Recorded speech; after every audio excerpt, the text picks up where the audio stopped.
Auto driving mode activated.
Thank you so much. It's so great to be here. So, I wanted to start my talk today with a single word: wireless fidelity. Well, I guess that's 2 words, but maybe we can get away with it if we use the abbreviation Wi-Fi. I'm sure we all love Wi-Fi, right? Yeah? Wi-Fi's great. And yeah, it's so commonplace nowadays, and we're becoming increasingly dependent on it. Even to the extent that we can't get a drink at a water fountain unless it has Wi-Fi. But let's get real for a second, though. I am very fortunate to have grown up with this abundance of Wi-Fi around me. We had Wi-Fi at home, there was Wi-Fi out in the public. I had so much knowledge at the tips of my fingers, only a Google search away, at any place and any time. But then, when I was in grade 9, an even more revolutionary thing happened.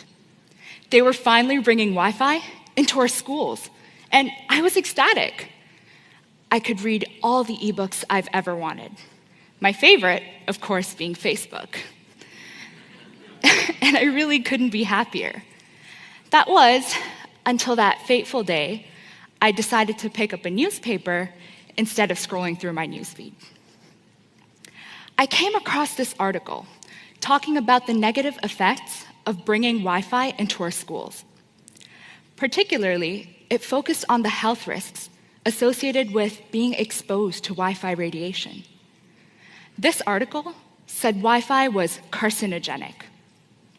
Now, I didn't know what that word meant at the time, so I turned to trusty Google. And it turns out it means it could cause cancer. So this article was telling me that something useful, beneficial, and outright wonderful, like Wi-Fi, could be bad for me, not to mention it could cause cancer. I refused to believe it. I started reading up on this a bit more, and I came across a few scientific studies. In one of them, they exposed mice to Wi-Fi radiation. And guess what? Yeah, these mice developed tumors. Now, in hindsight, I suppose that should have been enough evidence for me, but it wasn't. I was a very curious and skeptical child, so I refused to believe it. And that was when I turned to science.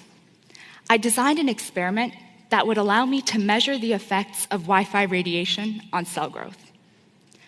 Now, my goal had initially been to do this experiment in an actual research lab, with all the machines I would ever need.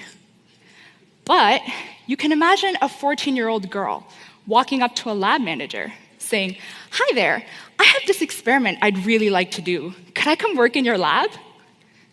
It sounds absurd, right?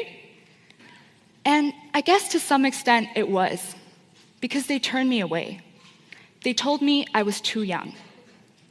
So I did the next best thing. I ransacked my high school science classroom, with permission, of course, and I borrowed a couple of materials. I got some beakers, I got a microscope, and a spectrophotometer. Now, that's a word I couldn't say at the time, but essentially, a spectrophotometer is a small device that allows you to measure the concentration of something by using light. So at this point, I had all of my equipment good to go, but I needed a location. I headed down to my basement, and I went full-on Dexter's Lab style to build a small functional lab that would allow me to carry out this experiment. Now, I know what you're all thinking, so I'm going to insert a small disclaimer in here. Of course, all of this was executed with parental supervision and guidance in a safe and controlled manner. Very much unlike Dexter's Lab, so just putting that out there. Okay, so great. My lab was good to go, but I needed cells. That's when I went with my mom to the grocery store and I bought baker's yeast. I grew these cells in a mixture of sugar and water, and I subjected half of them to Wi-Fi radiation, and I shielded half of them from it. And these are the results that I got. Now, I know these images are a bit blurry, but that's because they're the first images of living cells I've ever taken in my life. I'd like to think I've gotten better at it, so hopefully that's true. I remember having to position my digital camera over the lens of the microscope ever so carefully, And when it matched up perfectly, I clicked as fast as I could, because that moment usually didn't last very long. Nonetheless, here they are. So the image on the right shows cells that were shielded from Wi-Fi radiation. And you can see that for the most part, these cells are round and healthy, like you'd expect yeast cells to be. But when you look at the cells that were exposed to Wi-Fi radiation, there's definitely something going on here. It's almost like they had a growth spurt, and they started growing uncontrollably. Because they didn't have space in the beaker, they began clumping together. And it's like they were forming tiny tumors inside this beaker. Lo and behold, I guess to some extent, Wi-Fi radiation does accelerate cell growth. And maybe way down the line at a really high dose, it may lead to cancer. The moment that I got these results, it's a feeling I can't really describe with words. I was torn because part of me was in dismay. The article had some level of truth to it, I guess. But part of me was happy. I got results. My experiment worked. But there was also something else there. It felt like I went on a treasure hunt, and the treasure chest at the end held new knowledge, for lack of better comparison. I felt enlightened, and I realized that I had a passion for science and engineering. This experience helped me develop an intuition for it, and it inspired me to pursue a career in STEAM. Now, STEAM is an acronym that stands for science, technology, engineering, arts, and mathematics. The demand for STEAM is really high right now, in all sectors, whether it be transportation, healthcare, product development, you name it. Pretty much everything we use on a day-to-day basis can be related to STEAM in one way or another. But don't get me wrong, we've come really far. We've made many amazing discoveries, and we've created revolutionary technologies. But there's still a lot of uncharted territory out there left for us to explore. And if we want to explore it, we need to prepare the next wave of STEAM professionals to tackle these unknown challenges, to solve problems that we don't even know exist. And one way to do that is by exposing students to STEAM in the real world. We need to get them to where all the action happens, in industry and academic labs, in companies. Now, this is something I really wanted to experience for myself.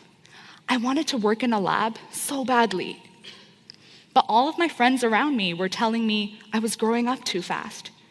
You're still a teenager, you have loads of time to work in a lab, like when you're 21 years old.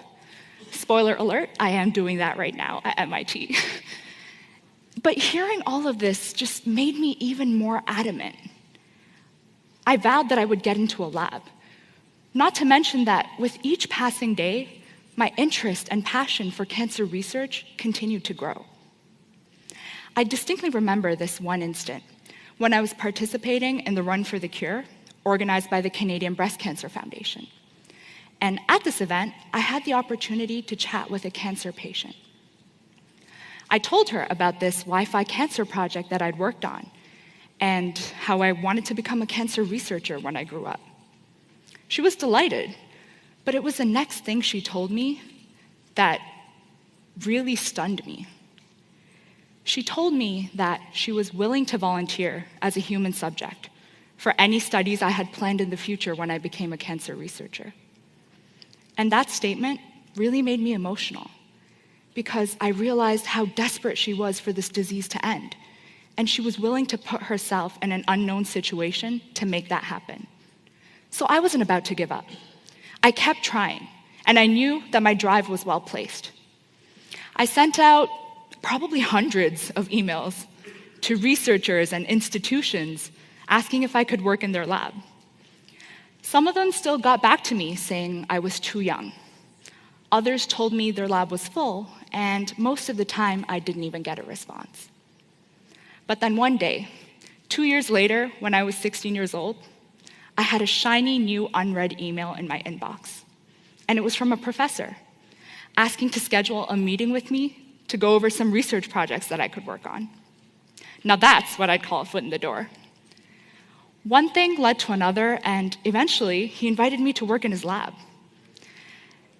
Now, I know this is going to sound cliche, but the moment I set foot in that lab, I knew I was where I needed to be.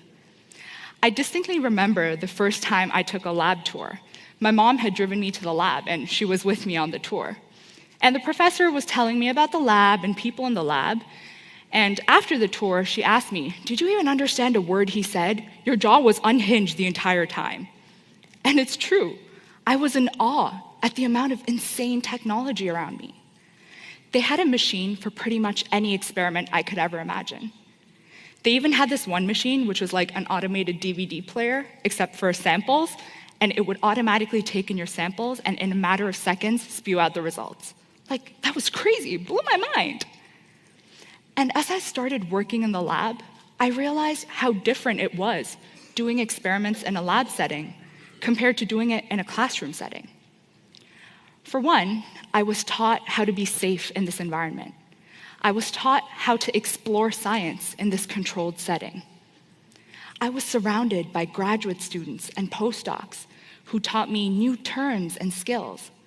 And sometimes I'd use this jargon with my family when I wanted to make a point, because they wouldn't understand what I was saying, but I really knew, I knew what I was talking about.